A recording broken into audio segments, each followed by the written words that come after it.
పట్టణాన్ని చూసి ఏడుస్తున్నాడు. ఎఫెసీయులకు రాసిన పత్రికలో 4:30 చదవండి.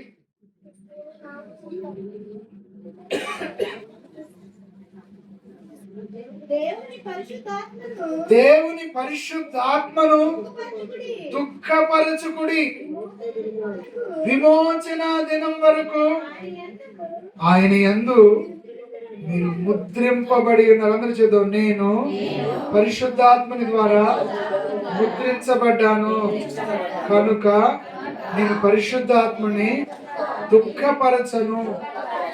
దుఃఖపరుస్తామా? దుఃఖపరచమా?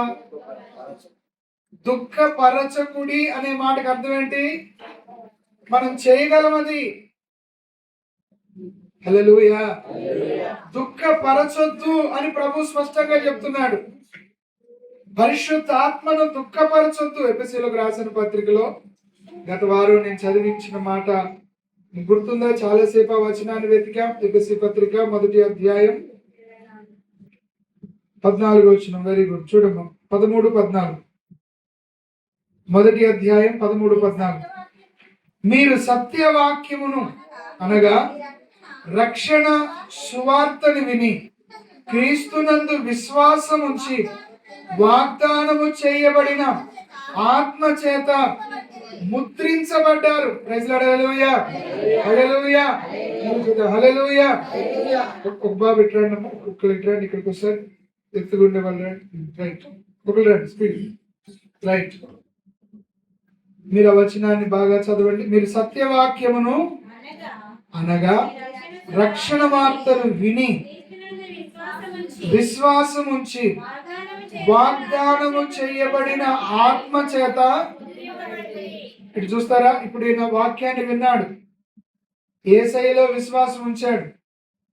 వాక్యాన్ని విన్నాడు, యేసయ్యలో విశ్వాసం ఉంచాడు. దేవుడు ఏం చేశాడు? పరిశుద్ధాత్మతో ముద్రించేశాడు ఈయన్నిగా. హి సీల్డ్. బాగా వినాలి ఈ మాట. మనం బాప్తీసం పొందిన వెంటనే ఎప్పుడైతే నా జీవితం ఇది రోత బ్రతుకు, నా తెలివి ఆలోచనలతో తిరిగి జీవితాన్ని పాడు చేసుకున్నాను, ఇక నా తెలివి వద్దు ప్రభా, నీ జ్ఞానం నీ ఆలోచన చొప్పున ఈ జీవితం నడిపిస్తాను నమ్మి బాప్తీసం పొందిన వెంటనే పరిశుద్ధ ఆత్మ చేత మనం ఏమైతామట? ముద్రించబడ్డాం. అందరూ చెప్పండి. నేను దేవుని ఆత్మ ద్వారా ముద్రించబడ్డాను. I am sealed by the holy spirit. English వస్తుంది. Praise the lord. Very good. చూడండి అక్కడ, దేవుని మహిమకు కీర్తి కలుగుటకై ఆయన సంపాదించుకొనిన ప్రజలకు విమోచనము కలుగు నిమిత్తము ఈ ఆత్మ మన స్వాస్థ్యమునకు సంచకరువుగా ఉన్నాడు. ఇప్పుడు దేవుడు తన ఆత్మతో మన ముద్రించి మనలను కాపాడేవానిగా పరిశుద్ధాత్మ దేవుడు ఎల్లప్పుడూ మనతోనే ఉంటాడు. హల్లెలూయా. ఇప్పుడు దేవుని ఆత్మతో మనం ముద్రించబడ్డాక దేవుని ఆత్మ మనలో ఉంటాడు, మనతో ఎల్లప్పుడూ ఉంటారు. మనల్ని దాటిపోరు, మనల్ని విడిచిపెట్టడు. నిన్నెన్నడూ విడువను, ఏమాత్రం ఎడబాయనన్న మాట దేవుడు విడిచిపెడతాడా? విడిచిపెట్టడు. దేవుడు నీలోనే ఉంటాడు.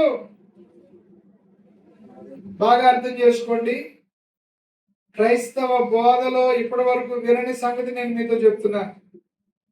దావీదు పాపం చేశాడు. పాపం చేశాక 51వ కీర్తనలో ప్రార్థన చేశాడా? ప్రార్థన చేశాక పాపం చేశాడా? ఎస్, పాపం చేశాకనే ప్రార్థన చేశాడు. ప్రార్థన చేస్తూ అంటాడు, దేవా నీ పరిశుద్ధాత్మను నా యొద్ద నుండి తీసివేయొద్దు అన్నాడు.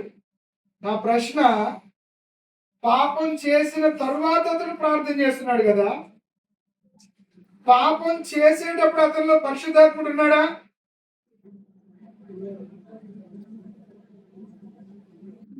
పాపం చేసేటప్పుడు పరిశుద్ధాత్ముడు అతనిలో ఉన్నారా? ఏం చెప్తూ ఏంటంటూ అన్నట్టుంది మీ ముఖాలు. హల్లెలూయా. దావీదు దేవునికి ప్రార్థన చేస్తూ మనం అనుకుంటాం పాపం చేస్తే దేవుడు మన దగ్గర నుంచి వెళ్ళిపోతాడని వింటూ వింటూ వింటూ వచ్చాం. పాపం చేయనోడి దగ్గరే దేవుడు ఉంటాడు ఉంటాడు ఉంటాడు ఉంటాడు అంటూ వింటూ వచ్చాం. బట్ వాక్యం ఏంటంటే ఎప్పుడైతే నువ్వు దేవుణ్ణి నమ్ముకున్నావో ఆయన నిన్ను ముద్రించాడు, నీలో ఆయన నివసించి సంచరిస్తాడు, నీలో పరిశుద్ధాత్మ దేవుడు ఉన్నాడు. హల్లెలూయా. ఆయన నిన్నెన్నడూ విడువడు, ఏమాత్రం ఎడబాయడు. 15వ వచనం అర్థమైంది మీకు? 14వ వచనం